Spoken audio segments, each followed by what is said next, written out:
அஸ்ஸலாமு அலைக்கும். Hi friends, எல்லோரும் எப்படி இருக்கீங்க? நல்லா இருக்கீங்களா? அல்ஹம்துலில்லாஹ் நாங்கள் நல்லாயிருக்கோம். காலையில் பரபரப்பாக வேலை போய்கிட்டு இருக்குது ஃப்ரெண்ட்ஸ். என்னென்னு பார்த்தீங்கன்னா, இன்றைக்கி கல்யாண வீட்டுக்கு போகிறோம்.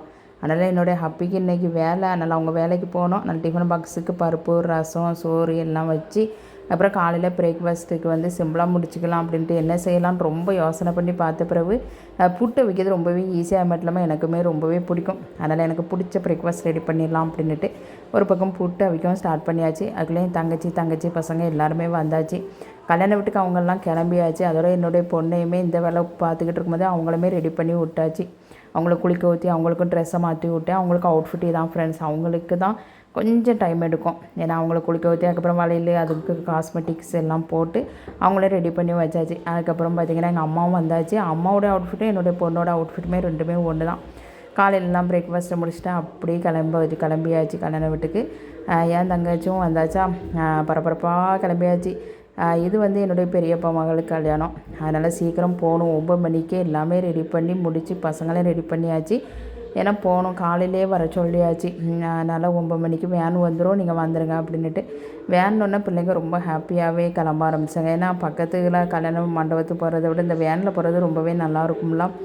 பிள்ளைங்களும் ஸ்கூல் லீவில் இருக்காங்க. செம்மையாக அந்த ப்ளூடூத்தில் பாட்டை போட்டுக்கிட்டு அவங்க நல்லாவே என்ஜாய் பண்ணிட்டு வருவாங்க. ஒரு பக்கம் பார்த்திங்கன்னா வேனில் ஃப்ரீயாகவே இடம் இருந்துச்சு ஃப்ரெண்ட்ஸ். ஆளுக்கு ஓரத்து சீட்டை பிடிச்சி சூப்பராகவே பாட்டு கேட்டு அல்ஹம்துலில்லாஹ் நல்லபடி மண்டபத்துக்கு வந்து ரீச் ஆயாச்சு. அங்கே வந்து வெல்கம் ட்ரிங்க் கொடுத்துருந்தாங்க. அதை நானும் என்னுடைய தங்கச்சி பசங்க எல்லாருமே சேர்ந்து ஒன்றா குடித்தாச்சு. அப்புறம் டைனிங் ஏரியா போயாச்சு. சொந்த கல்யாணம்னு சொந்த பந்தங்க நிறையா பேர் வந்திருந்தாங்க. அதனால் அவங்ககிட்ட பேசிட்டு நலம்லாம் விசாரிச்சுட்டு வெளியே வரவே 4 மணி ஆகிட்டு அதுக்கப்புறம் ஊருக்கு வந்தாச்சு. வந்து பார்க்கும்போது சூப்பராகவே இந்த வெயிலுக்கு வந்து ஐஸ்கிரீம் சாப்பிடணுன்னு ரொம்ப ஆசையாக இருந்துச்சு ஃப்ரெண்ட்ஸ். அதனால் என்னுடைய மகன்கிட்ட அருண் ஐஸ்கிரீம் வாங்கிட்டு வர சொன்னால் அவங்க வந்து இந்த பைட்ஸ் வாங்கிட்டு வந்தாங்க. ரொம்பவே நல்லாச்சு. இந்த ஐஸ்கிரீம் 2வது தடவை சாப்பிடுது. எனக்கு ரொம்பவே பிடிச்சிருந்துச்சி. ஸ்மால் சைஸ் தான், சாப்பிட்றதுக்கு ரொம்பவே நல்லாச்சு. இந்த காட்டன் கேண்டி அதனால் அதே வாங்கி என்ஜாய் பண்ணி சாப்பிட்டாச்சு.